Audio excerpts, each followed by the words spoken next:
Saya mau undang ada beberapa perwakilan partai tentunya. Yuk kita mulai dari Partai Nasdem, ada Wibi Andrino, silakan Mas Wibi. Kemudian dari Partai Demokrat ada Rizky Natakusumah. Dari Partai Golkar ada Putri Komarudin. Dari PKB Michael Benyamin Sinaga. Dari Partai Gelora ada Faris Egya Gamal. Dan dari Partai Garuda ada Yohana Murtika. Baik, terima kasih rekan-rekan muda. Mulai dari Mas Wibi. Mas Wibi kalau konten sukanya kontennya tuh apa? Sebenarnya kalau saya konten bebas ya, karena hobi saya adalah lari. Ada konten lari ketika saya kerja. Jadi itu sebenarnya all about daily activity. Kita semua ngapain aja. Tapi di sini saya ingin sampaikan ya, dalam ruang inklusif hari ini media sosial itu ada 3 hal yang kita bisa dapat. Di ruang itu saya mendapat ada mimpi-mimpi daripada masyarakat ketika saya jadi member of parliament di situ, yang bisa saya grab di situ. Di situ juga saya bisa bekerja bersama dengan teman-teman yang saya nggak kenal terhadap satu isu. Jadi saya kerja, akhirnya dari yang ketiga itu saya mendapat satu nilai baru dari arti dari perjuangan bersama itu. Seperti itu. Oke, kita kasih tepuk tangan untuk Mas Wibi. Kalau dari Mas Rizky, kira-kira image yang dibangun atau konten-konten yang diupload di sosial media itu yang seperti apa sih Mas Rizky? Happy anniversary buat Metro TV ke-23. Happy birthday. Senang banget generasi muda bisa diundang di sini menyuarakan aspirasi dari generasi muda. Tapi jawaban singkatnya, sosmed itu membantu sekali.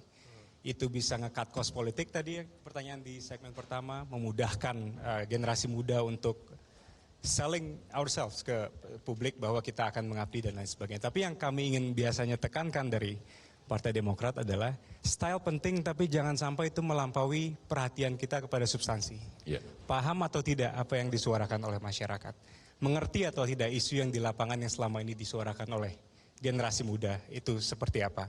Kami 10 tahun di luar pemerintahan menyerap aspirasi masyarakat, ingin menyuarakan terkait dengan kebutuhan-kebutuhan yang mereka rasakan di lapangan. Tentu dengan cara yang relevan dengan perkembangan zaman now. Kalau kita bertiga ini alhamdulillah kan sudah jadi incumbent. Jadi sebagai seseorang yang sudah menjabat sebagai wakil rakyat, kita pengen nunjukin kalau sosial media itu bisa dipakai untuk jadi semacam laporan akuntabilitas kita untuk masyarakat. Jadi selama 4 tahun kita menjabat sebagai anggota dewan itu udah apa sih yang kita suarakan di ruang rapat gitu misalnya, atau undang-undang yang sudah kita susun bersama pemerintah manfaatnya apa, anggaran berapa kita salurkan untuk generasi muda, untuk perempuan karena saya juga perempuan. Terus juga fungsi pengawasan serap aspirasi apa yang sudah kita berikan kepada masyarakat dalam hal program pemerintah. Dan yang paling penting sebenarnya kita di ruangan ini sama-sama bisa mengedukasi generasi muda kalau politik itu bahasanya bukan bahasa langitan. Jadi ya tugas kita adalah membumikan tugas-tugas kita di DPR atau DPRD, teman-teman yang nanti majunya di sana, supaya generasi muda tidak semakin apatis gitu. Kalau saya di Komisi Keuangan kan, Komisi Keuangan tuh bahasanya berat, makroekonomi, inflasi dan lain-lainnya. Jadi ya tugas kita untuk menyederhanakan itu supaya nanti generasi muda juga mau gitu untuk ikut bertanggung jawab atas pertumbuhan ekonomi kita ke depannya. Gitu. Oke.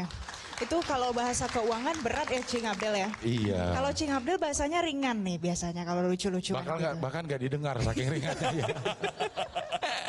Sekarang saya mau tanya ke Michael misalnya. Nah kalau menurut Michael sendiri, bagi Anda caleg muda, yang penting itu followers atau the content itself? Kalau menurut saya, kalau konten dan substansi dan isu-isu. Nah, tapi kalau saya melihat medsos ini, disitulah kita bisa membuka karakter seseorang yang sebenarnya.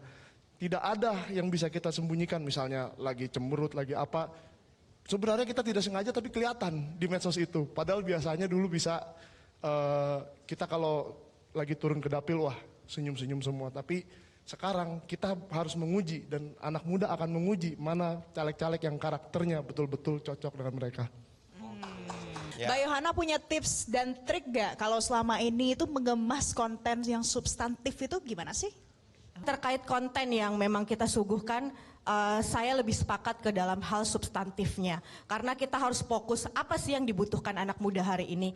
Anak muda ini tidak suka dengan rekayasa yang terlalu dibuat-buat gitu. Jadi saya setuju ke hal substantifnya agar generasi Z hari ini melek terhadap politik dan ikut serta dan ikut berperan aktif dalam membangun bangsa dan negara ini. Luar biasa, politik asyik gitu tadi pesannya ya. Sekarang saya mau ke Mas Faris dari Partai Gelora. Mas Faris, kita udah banyak nih tadi berbincang soal sosmed. Sosmed itu ibaratnya kayak CV begitu ya. Tapi kalau menurut pandangan Mas Faris sendiri, lebih baik membangun image yang bagus di sosmed, jor-joran di sosmed, atau jor-jorannya itu terjun ke masyarakat langsung, jadi real gitu. Kalau saya, kalau bisa pokoknya kalau kita ngomongin politik ya mendingan nggak pakai atribut partai, karena kalau kita pakai atribut ya nanti orang resisten. Jadi kalau kita ngomongin politik ya udah ngomongin aja substansial nggak apa-apa, tapi nggak usah pakai atribut. Ya so far sih saya FYP mulu ya, jadi bagus-bagus aja, followers naik terus, following nggak pernah naik, endorse juga banyak, rate-nya naik terus. Jadi saya kampanye surplus, nggak keluar duit, begitu sih. Oke, kita kasih tepuk tangan dong. Berarti serempak ya kayaknya dari ujung kanan sampai ujung kiri, substansi konten itu jauh lebih penting daripada number of followersnya. Nah, kita kan lagi di tahun politik, tentunya kita mengelola sosmed itu juga harus bijak dan gak boleh asal-asalan ya Valen ya. Ya, jangan sampai pakai sosmed untuk memecah belah satu sama lain, itu paling tidak boleh. Betul Cing Abdel? Betul sekali, sangat setuju saya dengan pendapat kalian. Kali ini kita setuju ya, sepakat ya? Sepakat. Oke, kalau gitu pemirsa, nanti kita akan juga ngobrol-ngobrol lagi dengan pembahasan yang lebih seru lagi. Tetaplah bersama kami di 23 tahun Metro TV, merayakan kebersamaan. Jelajahi cara baru mendapatkan informasi. Download Metro TV Extend sekarang.